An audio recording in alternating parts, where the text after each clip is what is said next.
Hello, everyone. Welcome to the Zoo Lions Podcast. This is episode 11. My name is Ari, and I'm joined with Chad.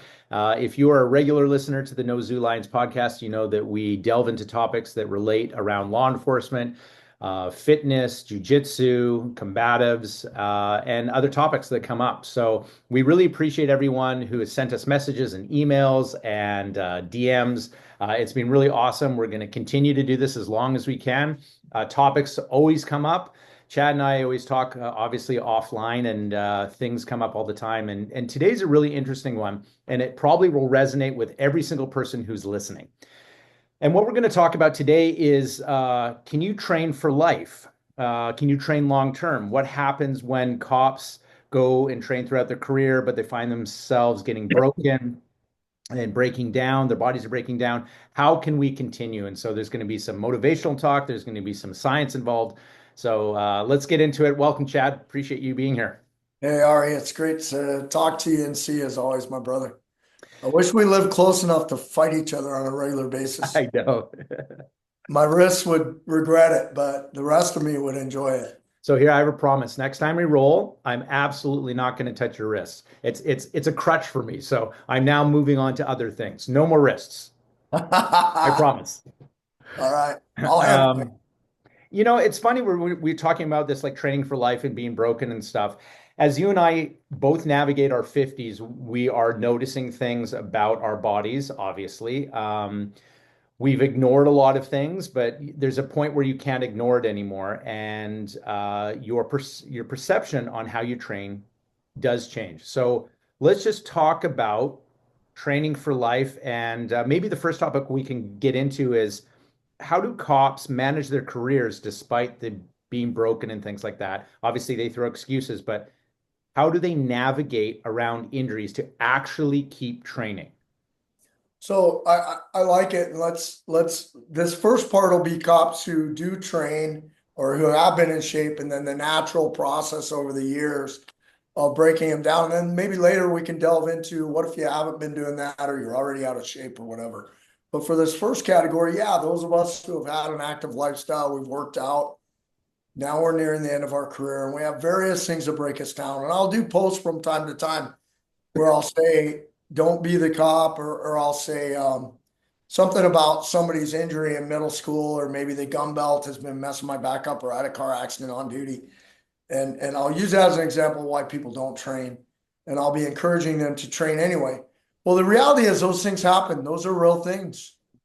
Those are real things. Things happen over the course of time and your body changes quite a bit. I have had multiple surgeries over the years related to either American football or the job itself, not ironically jujitsu for me or MMA type training, but other things where I have been broken by the job. I took a fall, landed on my back on, it's very hard to explain, but basically a porch abutment in full gear for a tactical team. And it slightly ruptured two of the lower disc in my back. They're still that way permanently. I don't know currently what their status is other than they remind me they're there from time to time because I haven't had to check it in a long time, but documented injury from the job. My current assignment lets me not wear the gun belt, and so I'm not having some of those other lower body affected injuries. But I think you do get older and your body does have this accumulation of damage, no matter where it comes from. And I feel like one of the best ways to deal with that, and I have verified this with my doctors, is to continue to train through or around those injuries. My doctor's point of view is if you stop training, you're going to start to really notice some of these issues that you physically have from just getting older and from years of wear and tear. And my doctor's advice to me is don't stop, continue to train. But then I also have to be intelligent and not aggravate or do things that inflame those areas or cause more pain. But that's the natural breakdown of the body is occurring. And so I do have to train around it. What are some things that you've noticed or that you've had to do? We talked about this in a previous podcast, but honestly, Chad, my pace, I've had to change how I train and how I roll and who I roll with. I see a lot of things come up on Instagram, and it talks about it talks about particularly black belts picking and choosing who they roll with, and some are like, if I ever have to pick and choose who I roll with, and take my black belt away with me, blah blah blah. And honestly, I don't agree with that. So I think that there's a certain pace you should go at. I don't think that you should necessarily dodge rolls, but you should understand your pace and your injuries going into rolls. And so I've modified it, and I have no shame about modifying it. In all honesty, I get the most enjoyable roles for me are guys in their 40s and 50s. Yeah. That's the most enjoyable for me. Yes, can I fight a 25-year-old purple belt? Sure, I can, but that is a different pace, and things change. Can I fight a 290 pounder? Yes, I can. Not super enjoyable, but I can do it. So I have to pick and choose a little bit more. So pace is my big one. So I think those memes and those posts are aimed at the idea that you're picking and choosing who can tap you. I don't think that's what you're doing. No, So you'll roll with a 40 or 50-year-old competent upper belt person, and they're still going to submit you, right? You're still going to end up doing this sometimes. 100%. Not worried about the tap. No. You're worried about what we might do, right? So another example of this currently that I have is my neck is beginning to give me real issues from the standpoint of if I get a typical crossface doesn't hurt me too bad, and punches, ironically, don't hurt me too bad, depending obviously on who's hitting me and how hard and all that kind of thing. But for my neck, I don't feel a lot of pain from being struck. There are people who understand how to manipulate the head, and they will go through the crown of the head, and they will basically put a kink in the hose, and they'll really, I can't take that. And so when guys do that to me, I will sometimes tap to that, and I will say, hey, stay where you're at. I'll move my head naturally for you, and I'll let you get whatever it is you're trying to get because you want my head out of the way. So what I'm doing is modifying my roll because I know I won't be able to turn my head for 2 days. And I might not be able to sleep, and potentially I can hurt myself. I can feel it going on. You've mentioned before, you've noticed a few things about me that are potential things from my years of training. We won't really go into that right now, but I have some physical things that potentially are related to years and years of training and football and everything else. That's a natural process. I'm aging, right? And so I do account for those things when I roll. So when we talk about understanding who it is you're going to roll with, we're talking about understanding different times in life and different goals in the role, if you will. You could even be, I would subscribe I train at Extreme Couture MMA. Now we are very rarely will you even get pros in a civilian class there. They're a unique gym. There's a lot of gyms that have fighters that fight out of them. At XC, we have actual coaches and team practice. And if you're a pro, you're going to practice. It's like a job for these guys. Very few of those guys will roll in civilian class.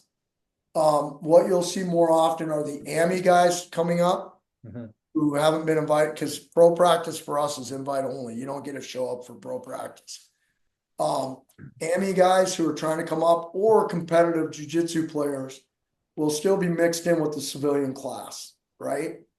So even our AMI team has practice, but definitely the competitive jiu-jitsu people are coming to regular, for lack of a better word, regular jiu-jitsu class and competition class. If you have a guy or a gal getting ready for a tournament, especially a paid tournament like an EBI or one of these where they're fighting, the UFC events that are at the Apex that are on UFC Fight Pass. We have guys who compete in those. Yeah. Those are not safe roles if you're just a civilian cop, unless you know the guy. or like your friends and he understands you're a civilian cop and he's going to treat you accordingly. Like you even have to be smart in relation to what is the other person's outcome or goal of this training session. And if it is, he's got to, and is he in camp? Is he not in camp? Because those are two different questions too. How close out is he? So it seems like a lot to follow. At most gyms, you won't have to follow it. At most gyms, simply look around the room and go, that guy's trying to win every second of every round. And if that's not your goal, don't go with that guy. Like go with somebody else or go with that guy and just slow him down and know who you're going with. But being aware of it's like being a cop. Do I have to be aware of my surroundings and be aware of who's a big threat in my environment? I think you have to do the same thing when you train. Have you ever had a student that proves themselves unsafe for other students? Yes. How did you handle that with that student? They've gone different directions. So typically it immediately is a conversation and a real conversation, not a like, hey, you should just watch yourself. It's like, I see some potential dangers here. I realize that you're new. I realize that you don't understand pace and your own strength and things like that. And you don't understand anatomy, which I find is a big one. That's why people end up injuring other people. White belts, they call them spazzy, but what I think it is they don't understand the human body and they don't understand range of motion, how the joints move. And so that's where the destruction of those joints come from because they just try to muscle it and they don't realize it. So that's one. So usually it's a real conversation. Yeah. The other thing with law enforcement, like we're thinking of our own longevity and our own training. I find it useful for Chad to, when I roll, one thing that keeps me safe is number one, being aware, back to your point, what are the things I could really get hurt? Heel hooks, some kind of neck manipulation. So I want to make sure no one's controlling my head or my neck, even if the person's an under control person. But definitely spazzy people, I want to defend my head and my neck. Yeah. I want to make sure that I'm not allowing them to get deep bites on potentially really injurious submissions. What's another way you can save yourself from being injured in a submission that you have control of? What's something that you could do to save yourself and make sure that you're not approaching? What does Ari do to make sure you're not approaching the precipice of injury? Well, I have an advantage because I've done a lot of rolling over the years, thousands of hours. So I understand before the submission comes on that I'll pre-tap sometimes and go, okay, I know this is going to get icky, so I just tap. I don't care about it. So that's a big one for me. So obviously I take care of my partner, but I have to take care of myself too. I think we sometimes go, oh, it's on our partners to take care of me. It actually isn't. As they say in boxing, protect yourself at all times. It starts with you. Yeah. Have you ever we talked about the student that injures other people, and we've talked about that also in prior podcasts when we've talked about coaching and running the room. Yeah. Have you ever had the student that constantly gets themselves injured? Yes. And then they think everyone else is breaking them. But you're the only one in the room that has these catastrophic injuries. Yeah. And you have them repeatedly. So a lot of your health in training in the manner we do is related to you. One of the biggest ones is knowing my own body, what it can take, what it can't take. Yeah. We're allowed to tap in this thing. So if you're not tapping, I don't understand why not.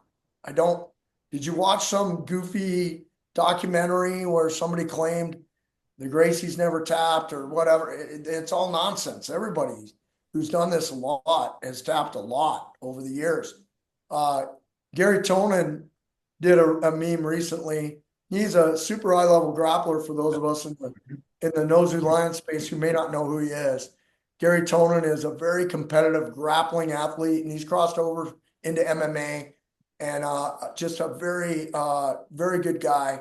And he says, because we always talk about not having ego. We always talk about win or learn, tap and learn. We have all these sayings, But then a lot of guys are keeping track and they don't want to get tapped out.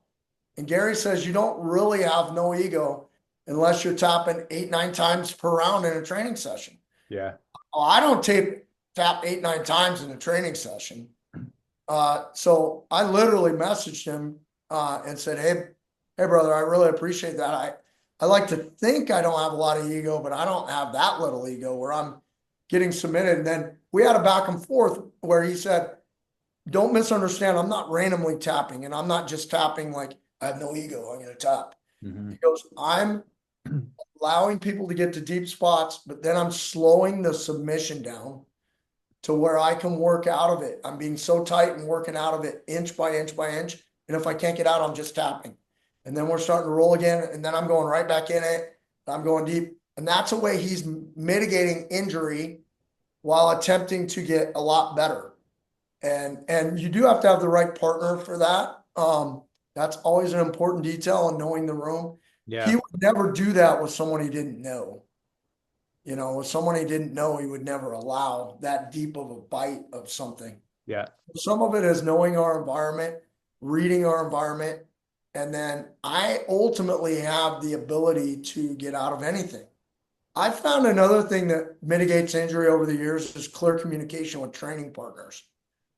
And I've had to say to someone, hey man, you know, and you have to be really careful how you do this, or it can come across an emotionally charged situation.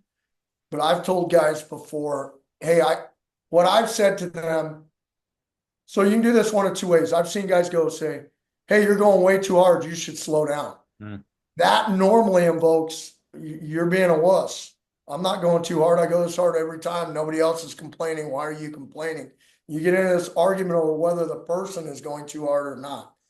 What I've started to say is, hey, brother, for me, you're going too fast. I need you to slow down. Chad needs you to go slower. I've got some injuries. Don't worry about them. I'll tap if I need to. But you're going fast is exposing me to injury. It's not even your fault, dude. And I literally will make it about me needing that person to go slower. Well, they really can't argue with me then.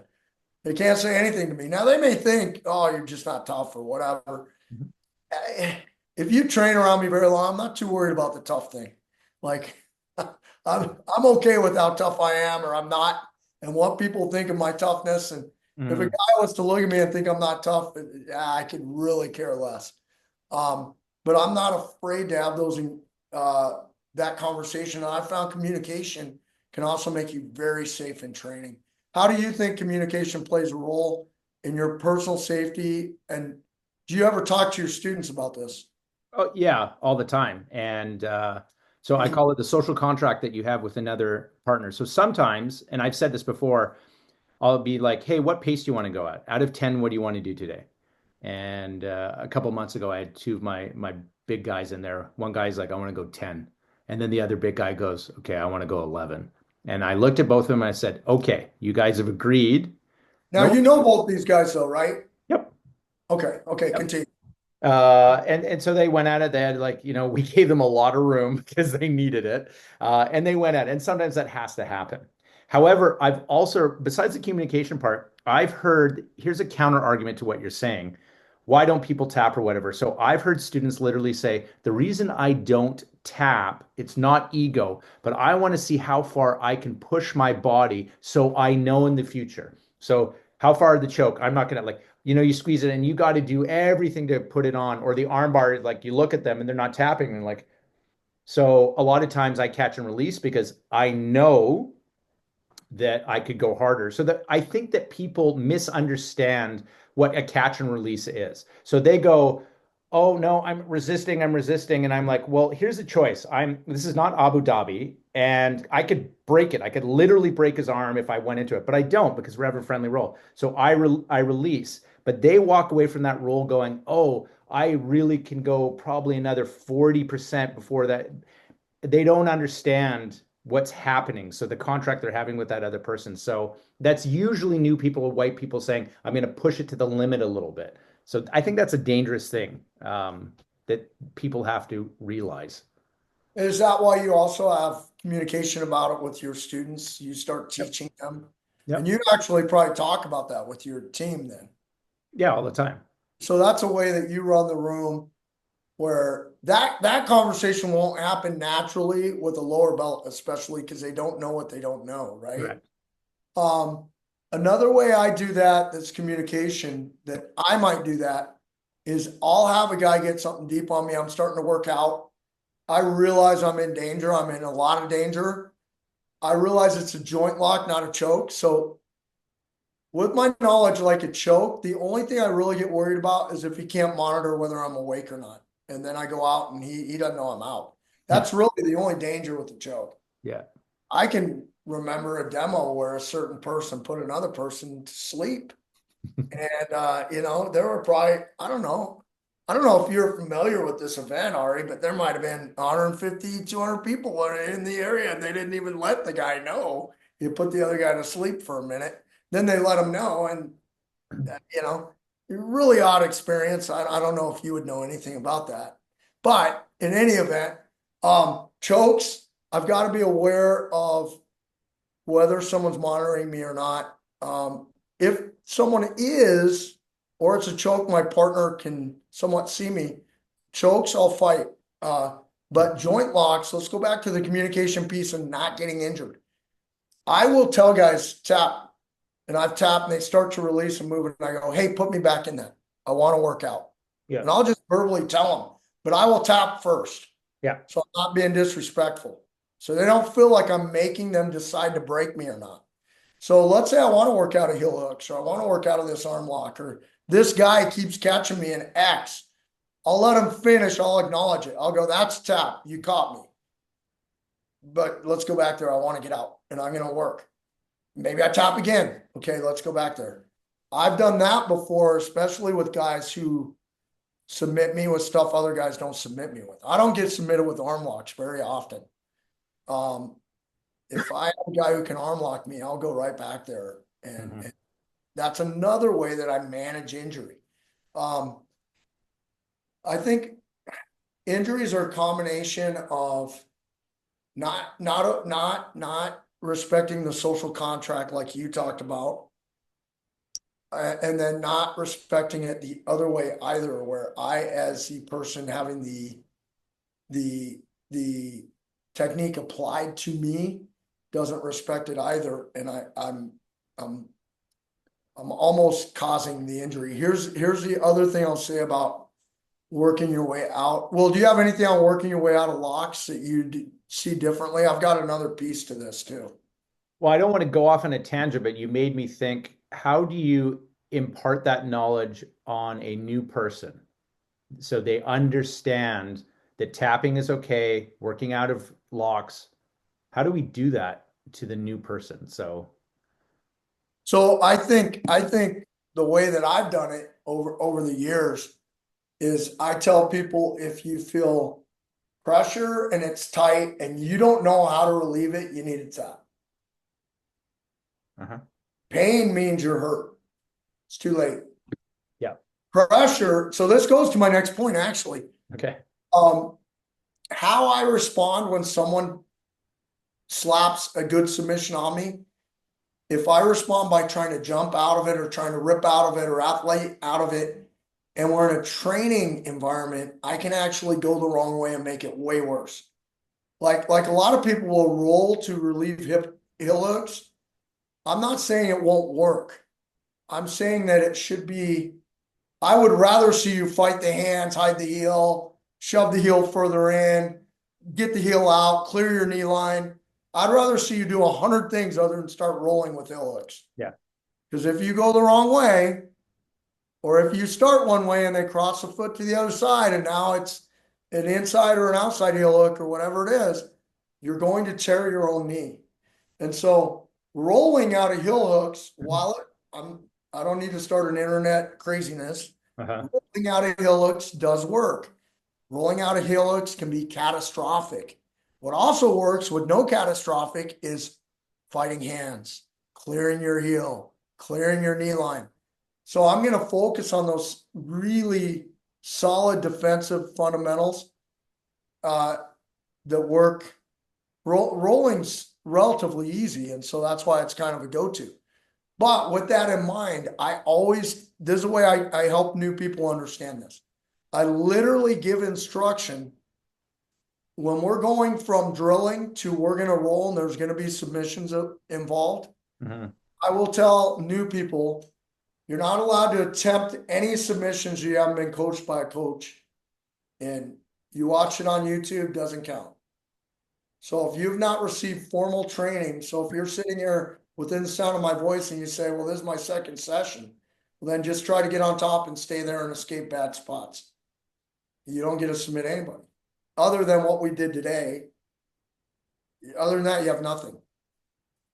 That's rule number one when I have new people. You're not allowed to do submissions if you're new. Yeah. You must have been coached on whatever it is you're going to apply to the other person. And people can do this different ways and say, oh, I don't like that, but there's a way I mitigate injury. Right.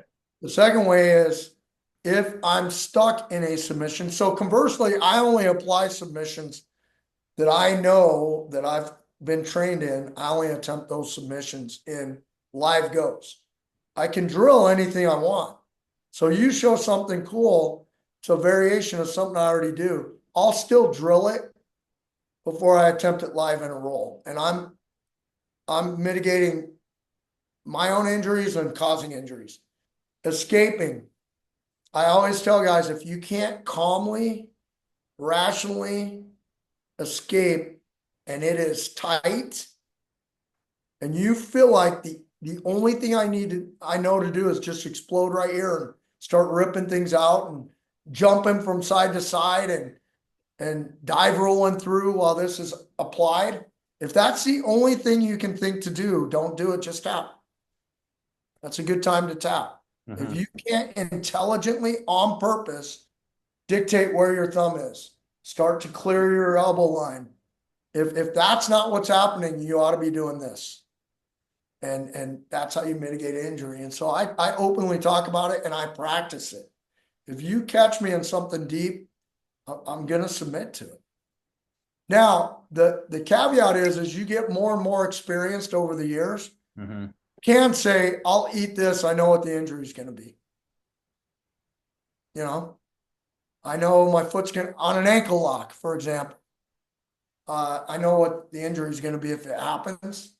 I know what my ankles can take. I've been ankle locked 10,000 times.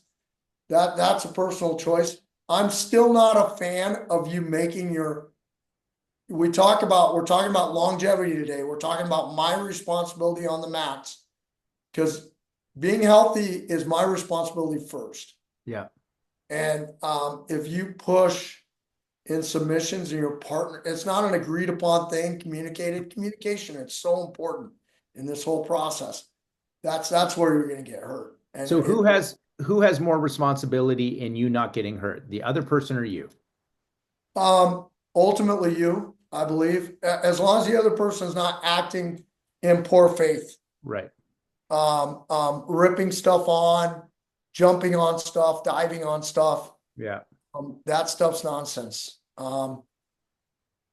I believe you ultimately are responsible for your own safety. There's no way the other person knows your personal limitations. Right. You know, there's no chance they know which of my shoulders is worse. There's no chance they know that my neck. Guys will apologize for me when I tap to stuff. And I go, don't apologize. That's my issue. You're not doing anything wrong. Yeah. You were tight enough and physical enough that I tapped as a precursor that I don't want to potentially get hurt. That means you're doing it right. Like, keep doing it. Do it every time that way. Mm-hmm. And I'll just tap every time. Right. You know, because the responsibility is mine. They're not doing it maliciously. So it's a weighted question. When would the responsibility switch, Ari, to the person applying the submission to you? First off, you can always tap. But there are times, for you, what's an indication that a person is trying to hurt someone else? What do you see in the exchange that makes you go, oh, crap, that person's trying to hurt that person? Well, application of force after a tap is always an indication. Like,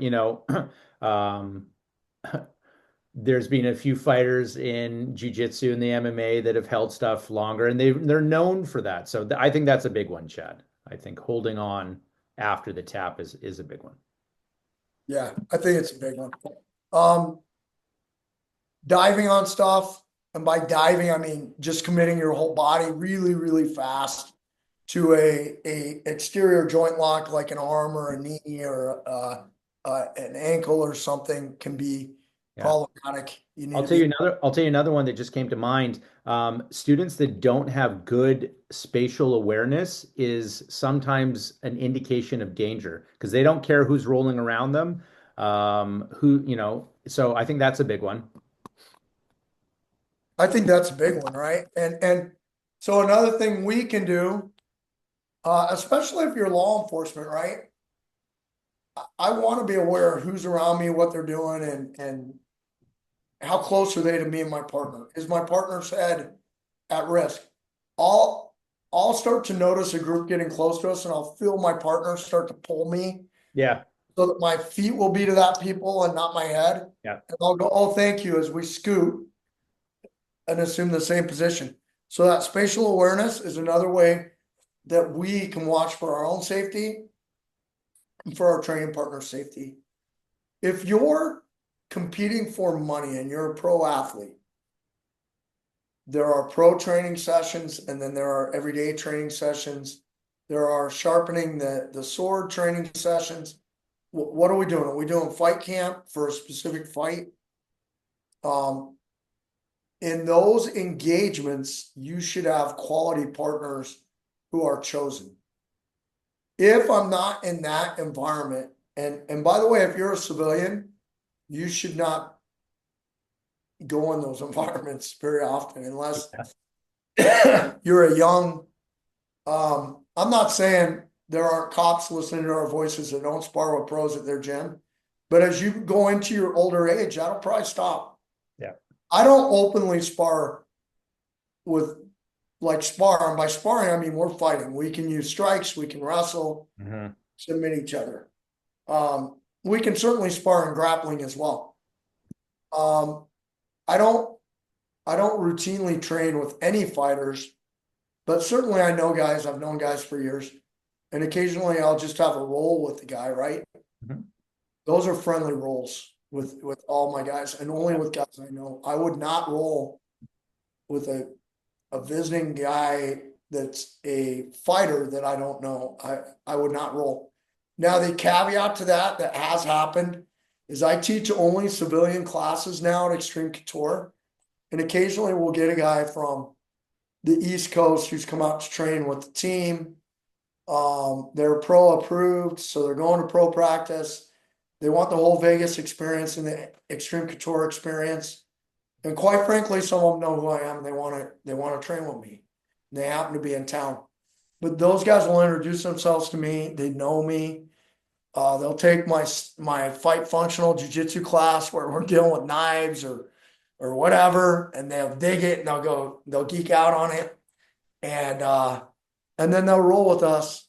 And those guys, right away, I'm setting a pace with them. If they're a visitor and they're a really good guy, is I can set a friendly pace. I can set a pace that that communicates training and exchange as opposed to competition. How do you communicate to your training partner? We're rolling. We're trying to finish each other. We're even getting our heart rate up. We're going to be tired. Yep. But I'm not trying to hurt you. How do you non-verbally communicate that? Do you measure that? Yeah, I think, well, if you know your training environment, the partners you're training with, just by like literally looking each other in the eye and the slap and the bump, like I know how the pace is going to go. So like I have a very able-bodied purple belt, love to roll with them, and there'll be that slap and the bump, and then there's like the smirk that I have. That's usually an indication that he knows that it's going to be on. Yeah. Right. But if I don't have that, I will literally be going like, dude, I just need a flow roll, and I will say it right away, and he respects it, and all my students do. So if I am not feeling up to it, I literally will say verbally, it's like back is hurting, neck is all jacked up. It's like I need to get my heart rate up, but we're gonna flow. And everyone's cool about that, you know. So Is it, and I already know the answer to this. Well, tell me why it's okay to just say I've got a bad right knee, my left shoulder's hurt. Why is that okay? And why should that be a practice? Should it be a practice that yeah, if I have something I walk onto the mat with, yeah.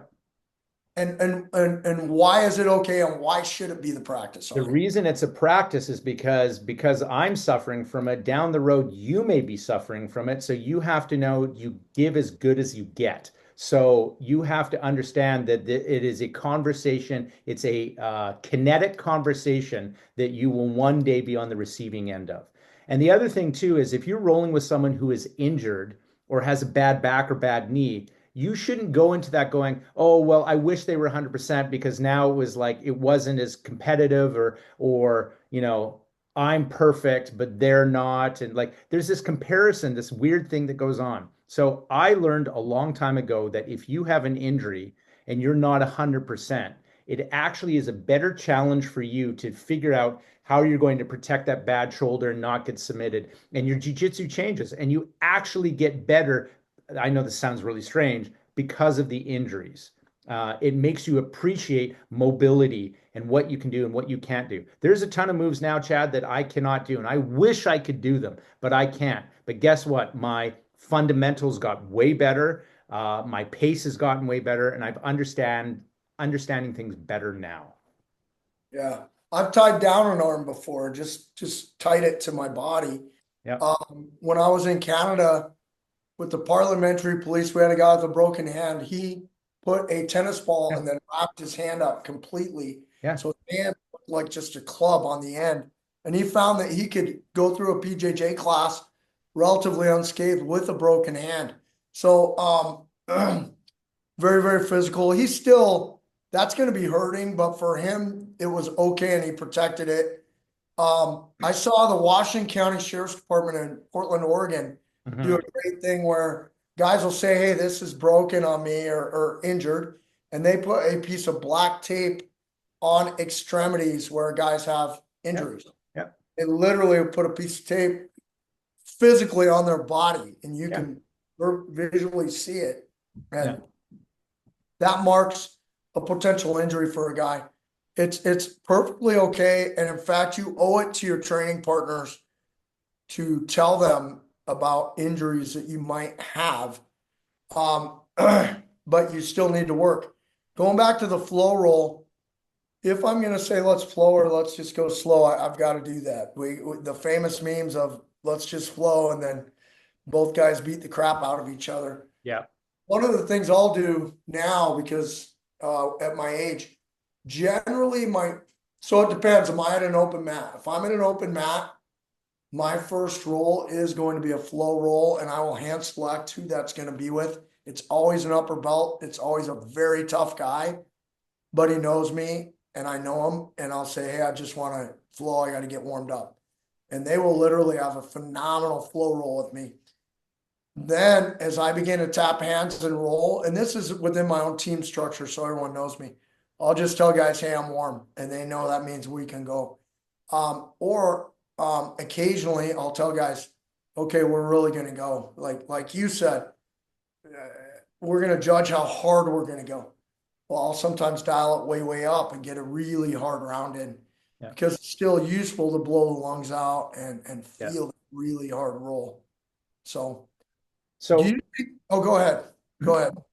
so that's going to lead me into two questions for you. The first one is it's a yes and no, and I think I know the answer to this. But the first question for you, Chad, is: are junior belts allowed to ask a black belt to roll? Absolutely. Good. I agree with it. End of story. Period. We'll move on. So the next question for you is: we've talked about injuries and how to. Oh, by the way, real quick, upper belts can tell them no, though. Like, Of course. about a junior belt, say, hey, coach, I want to roll with you. And I'll say, hey, that's cool, but I'm going to roll with this brown belt over here. Yeah. I'll Yeah. get back to you. Yep. But no problem on the question. And I just reserve the right to say, no, I'm going to roll over here. Of But course. I'll get back to him. So continue. So the second part is, and we talked about this before the podcast started, it's like how to manage your injuries.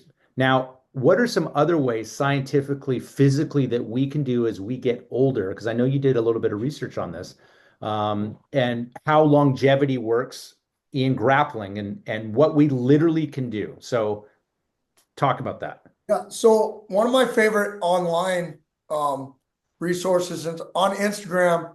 There's a Dr. Cruz. It's Dr. Minnie Cruz, Cruz. Minnie Cruz dot Tolentino, Tolentino. But she goes by Dr. Cruz, Cruz. And she's a medical doctor out of Virginia. She's a certified family doctor, but she specializes in obesity and cardiological health as people grow older. That's really her specialty, and much of what she talks about is based around that. Mhm. It's very, very interesting. Dr. Cruz has talked about physical inactivity should be listed in today's world as a disease. And I never really thought of it that way until I heard her say it out loud. Physical inactivity is a disease that needs a treatment prescribed. The prescribed treatment is weightlifting, body weight exercises, and strenuous activity like Jiu Jitsu or MMA. That's a prescribed treatment for your inactivity. And she says it's literally a disease that is closely linked to all of the lethal elements that we suffer from as we get older. All the things that are going to end our mortal journey here on the earth. That physical inactivity. If you are physically inactive, you have the same potential to have a catastrophic failure and die as if you were a smoker, as if you have cardiovascular disease, because you probably do if you're physically inactive, or you have type 2 diabetes. He says physical inactivity is the precursor and a continuing thing for people who die of cardiovascular disease or type 2 diabetes. That is something she says is universal. Okay. So that is going to be a contributing factor. 50% in your 50s, there's multiple studies that talk about your loss of muscle being over 10%. Not just her work, but other work. Everyone says muscle mass begins to decline for sure in our 50s and sometimes earlier, depending on your physical inactivity. And then once you get up into your 70s, you've lost 40% or more of any kind of muscle mass or toning. And I don't really care about looking good per se. Like, I'm not trying to be a bodybuilder, but I do care about survivability. And higher muscle mass will, if you just are routinely working on being in shape and maintaining muscle mass, you're going to have a 30% less chance of any kind of mortality. You're just less likely to die by a natural means. Someone's going to have to kill you instead of you just killing yourself. I've mentioned before that I'm active in my faith, and I go to a men's group where they're all my age as one of the little classes we do, right? Well, I look around that room and there's only a couple of other guys who are staying in shape at all. And that's for dudes who are 35 plus, 30s into 70s in that room with me. Right. There's maybe 2 or 3 of us who are staying in shape. Those guys will often ask me, aren't you sore? Aren't you tired? How do you keep doing what you're doing? And I used to go, talk, well, yeah, I'm sore, but it's worth it. And I'd have these talks. It never resonated with them. One day it just occurred to me. I said, are you sore? To like an out of shape guy who's inactive. And he's younger than me. And he goes, oh man, I'm so sore. My feet hurt. My arches are killing me. Oh my goodness. This hurts. And if I go up the stairs, I'm tired. And I said to him, I said, you're killing yourself on your couch and I'm killing myself in the gym. Yeah. We're both dying, but I'm going to die this way.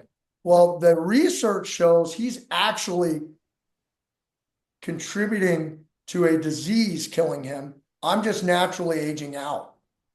but my body's not trying to kill me, if that makes sense. Yeah. Getting older, I'm getting less capable, Yeah. but I'm continuing to have my body be in the fray. If you stop this, if you're a cop out there listening to us and you've just decided, I'm not going to work out, I don't have time, I don't have money, you're not doing anything. You are literally contributing to a physical element that you otherwise would not have that's going to kill you. I'm going to die too. There's no doubt. I'm going to just wear out eventually. But I'm going to be healthier longer. Talk about that more a little bit later. Just another thing she was talking about. If you keep up on your physical conditioning, there's a study and some data that she references on her site. You have a 42% lower chance of ever getting dementia. Dementia is held off by physical workouts, which I didn't know. Kind of interesting. What are your thoughts when I talk about maintaining that physical activity even into our latter years? I read an article over 20 years ago, 25 years ago, it was in the paper, and I wish I still had it. And it talked about this, and it said wrestlers and grapplers live longer. And I don't know how good the research was at the time, but it basically was saying because of the endorphins, because of the whatever was going on, they did some research way back when, and there was actually, it was shown that these people were living longer, but they didn't get into the weeds on it. But I was like, Sure. that's really interesting, and that's kind of what you're talking about. So I think that it's true. I love how you say, you got to pick, you got to pick your pain. And I think both people will be sore, but there's there is a difference in kind of the longevity of what we're looking for. So, and I think you're going to bring this up too, where people say, "Hey, I want to do this jiu-jitsu thing, Chad, but I am 280 pounds. I guess I should go to the gym for X amount of years. I'll lose 80 and then do it." That's a common thing that people say. Let me get to that in a couple minutes. I want to Okay. piggyback first on two other things. Okay. Just occurred to me. One thing you said made me think of something that Yeah. I've seen over and over in my career. The pain, we're going to pick our pain, the pain we have, but we're both in pain. A lot of the guys in the room with me are taking something for pain on a regular basis that's prescribed by a doctor, which is interesting to me. Yeah. And in my world, in my faith, a lot of us don't drink alcohol, let alone take drugs, right? If we're practicing, okay? So that just sets the stage. Yeah. Addicts in my faith are pain pills. Yeah. They're dudes who otherwise would not have an addiction, that have an addiction because their body hurts them so much. They take crap to make their body feel better and they become addicted. And it's what you said about picking your pain, it just made me think of it. Mm-hmm. Like I'll take joint juice, joint warfare rather by Jocko. I like that product. It works for me. It helps my joints feel better. I've done fish oil over the years, but I'm doing those kind of things that are not a prescription medicine to manage my pain, and that's it. Mm-hmm. If we do an Invictus or we do a PJJ class, I'm going to bring ibuprofen, and we're going to have multiple hours on the mat, and we're going to get after it at times. Okay, I'm going to take some ibuprofen, but I'm not taking anything stronger. There are dudes in the room with me who say, I can't do the workouts you do. Yeah. Yet they are taking prescription level painkillers. Mm-hmm. They won't do the workouts I do. And if they would do the workouts I do, wouldn't do the other stuff potentially, right? Another thought on this, because you talked about grapplers. I want to hit two things with grapplers that has been incredible over my life. Well, three. One is another thing Dr. Cruz said is they did a study that grip strength is a better predictor of cardio-related mortality in the U.S. Than testing your blood pressure. And she said, now what develops grip strength? Lifting can develop it, kettlebell work, stuff like that. Yeah. But grapplers have crazy good grips. That's all Yeah. we're doing is grab people. People say you're so strong when you grab me. I've had bad guys quit because of the way I attach to them. They I haven't even hit my takedown yet. I've not hit them. I've had dudes literally stop because I'm grabbing them like I mean it. We constantly tell our coppers, hey, grab them like you mean it. In practice, grab each other like you mean it. So Yeah. you develop this really good. Well, she said, and I didn't know this, I just saw this recently. Grip strength is a predictor. Now, to carry on with that, I've had two experiences. We get an annual physical at my agency. One of the tests they do is they put us on a treadmill and they put all the things on us and they're monitoring. They'll get our heart rate up. They monitor our blood pressure. They see what our heart does. They'll make us run, then walk, then run, then walk. Mhm. It's for a timed iteration. They want so many iterations and they have to get our heart rate to a certain level. Yeah. Then once it's over, they have us lay down, hooked up to a BP cuff, and they take our blood pressure till it returns back to the pre-workout levels. And they test all that and they look at all that. I get it annually. They tell me every year I'm off the charts with my scoring. And they tell me every year. Now, some of the nurses know me because they have some of the same staff Yeah. administering to the department. There's a whole section of a hospital that just does our departments because we have 4,000 people who are getting annual physicals. Some of the girls know me. The ones who don't know me will say, are you a grappler? Now they're looking at my ears too. Mhm. I'll say yes. And they'll say, all the grapplers score like this. And they'll go, we know, I could look at your test and know that you grapple or do jiu-jitsu or MMA. Now we're also in Vegas. Jiu-jitsu and MMA is a big thing. Yep. But literally I've been told by them, number one, you're off the charts. Your scores are crazy on how well your heart deals with the physical activity and how well you recover. That's directly related to grappling, not weightlifting, Mm. for sure. And then they've told me all our grapplers come in. They said none of the guys who actively grapple score poorly here. Now, could there be an outlier? Sure. Could there be someone who started grappling 6 months ago and then I don't know. But we have guys on our department who fought in the UFC. We have guys on our department. We have multiple black belts. Mm-hmm. All those guys are scoring off the charts on these Yeah. tests. So that's another indication of physical health. The final thing I got is I got an additional life insurance policy a year and a half ago, 2 years ago. So I was approaching 55. Kayleen my sweetie wanted me to just have a little bit longer life insurance. Mm-hmm. I got this extended policy and I had to do an extensive battery of tests for them because I was in my 50s and I wanted this extension on when they were going to cover me. My agent is a retired guy from our department who has his own insurance gig now. He meets with me at my office and he goes, hey man, he goes, we're a national firm. The insurance agency is a national US firm. And he goes, I sent this out to see if anybody else got the numbers you've gotten and nobody else is getting the numbers at your age. You are a super preferred candidate for life insurance. We'll insure you into your 80s based on your numbers. I don't know what you're doing, but you need to keep doing it. Now I attribute it to a health code I try to live through my faith. I don't drink, I don't smoke, I don't take any narcotics. Really, the combination of me just routinely working out and eating reasonably makes me look like a super candidate to this insurance firm.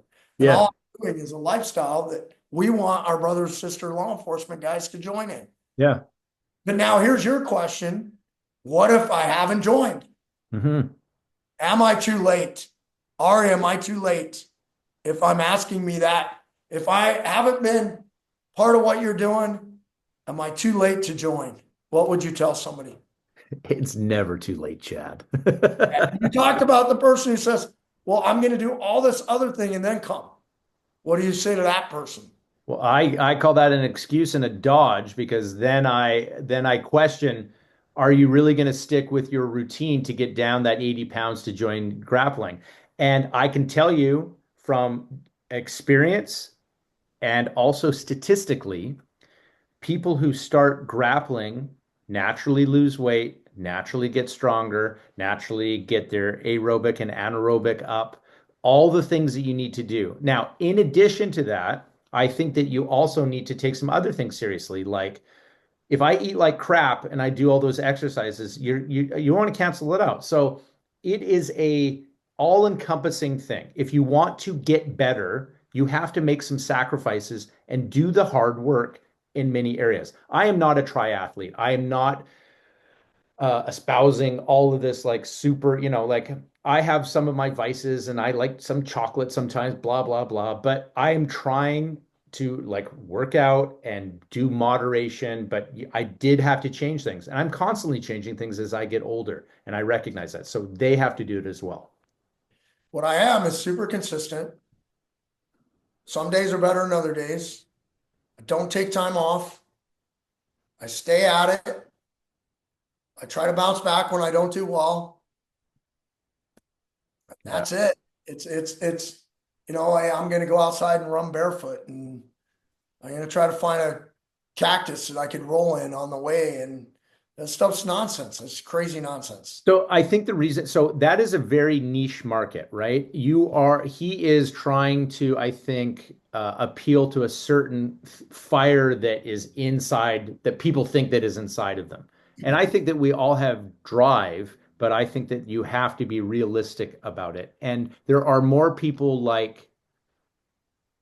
regular people than there are superhuman, crazy David Goggins, right? So I think we have to be realistic about it. And if you were a school, Chad, if I came into your school and you're like, we're gonna go hard every single day, you have to follow all my like you're gonna have this many people in your school, and it's not realistic. So my instructor Keith Owen always used to say, and I really love this because it makes so much sense. He goes, I want to make regular people killers. Yeah. Right? I'm not looking to have killers come into my school and make them better killers. That's not what he's looking for. He just wants to up the scale. When I'm training with cops, I absolutely want to make them killers. And by the way, nothing we do is easy. Like no Yeah. one should hear this and misunderstand what's happening. Like none of it's going to be easy. We're talking about longevity. Chris Howder says it's not who's good, it's who's left. Yeah. And why does he say that? Because there are guys who cannot handle not winning every second of a round. There are guys who cannot manage their expectations, and they have a season where they do this and they're competitive. And then after they get big and huge and they get old just like everybody else. And they're killing themselves on their couch now. I'm talking about a lifestyle, long-term, day in and day out. I'm going to stay at this and I'm going to be consistent. There is every single book on longevity, growth over time, ultimate success is your consistent daily habits. Mhm. All of them. I don't find any that say just go really hard with the hammer all the way down all the time. I don't see any that say that. I don't see any that say go in really hard bursts and then take long breaks and really hard bursts and then long breaks. And there may be more than one way to do things, by the way. Maybe that could be a way for some people. Goggins tends to go hammer down all the time. Mhm. Maybe that is a way for him to get there. I would argue that really what I want to encourage people within the sound of our voice of doing is don't not do it because you haven't been doing it. And start where you're at. Yeah. Start where you're at and do a little more than you've been doing your whole career. And then do a little more and then do a little more. And in the process, by the way, it's easy to be excited for 2 weeks, for 3 weeks. It's easy to be excited till you take your first real butt kicking because maybe we have you in fundamentals class and you're not rolling. Yeah. Come to real class and you just feel like you did nothing right. It's easy to quit because, how many blue belts quit? They had a lot of growth because they didn't know anything. And now the growth is simply tied to how often are you going to come and how consistent are you going to be? And it's not going to be exponential all the time. They don't realize you're still going to get those jumps if you'll just stay at it. But and they fade away and they go do something else. But I believe for longevity as a human, I believe we have been constructed and sent here with this body.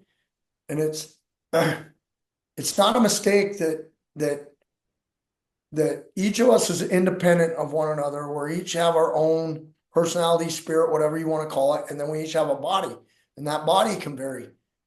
The body was made to be used though. Like let's get it going. No Mhm. matter if there's a God or there's not a God, you are healthier if you're working out. Yeah.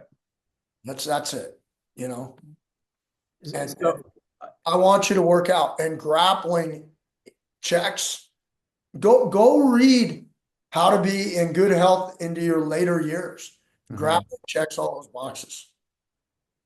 And we can talk all we want, and this is extrinsic, but I think there has to be an intrinsic thing that happens within you, and you have this epiphany, and then that is your moment to seize it and then move forward because that window can be short, and then the hard work happens after that.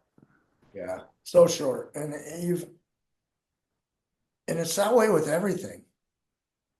I, I just don't have any other example in my life. Mhm. That's not the case. I want those who are listening to this podcast to know it's not too late. If you're already doing it, just keep doing it. Yeah. If you're not, join us. If you got to start by walking on the treadmill, go to a foundations class, go to a fundamental class. Find a gym that has classes for brand new people and go to that gym. Yeah. Just get started. Stop eating. If you're eating because you don't feel good about yourself, now Yeah. you're stuck. Go see somebody and get some help for that.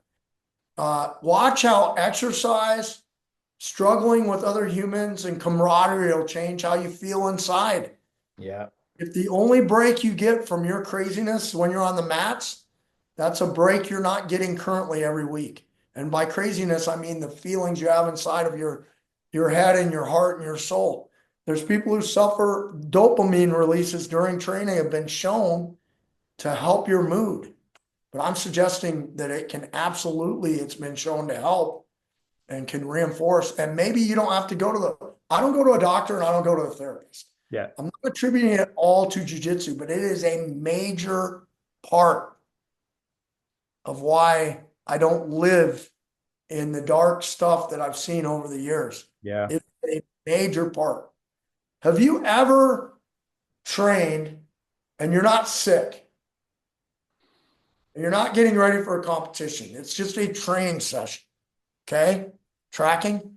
Have you ever trained and then gone, oh man, that was sucky. No. I wish I wouldn't have done that.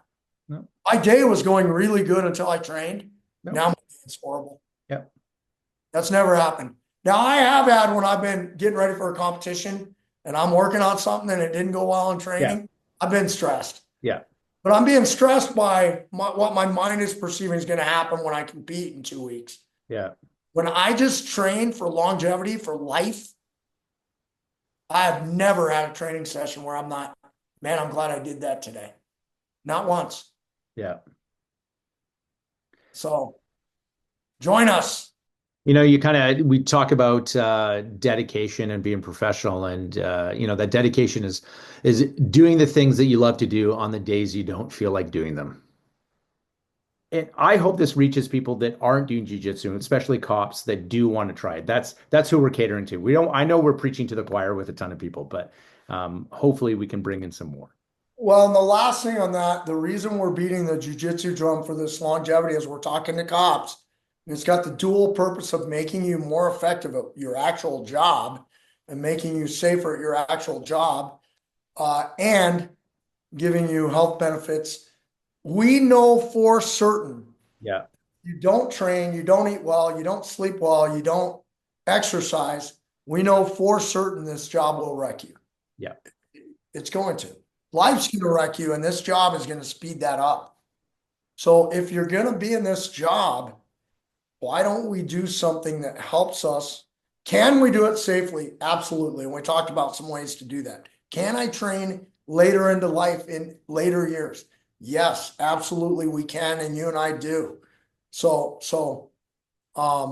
that's kind of the message. And then this would help you, Yeah. law enforcement.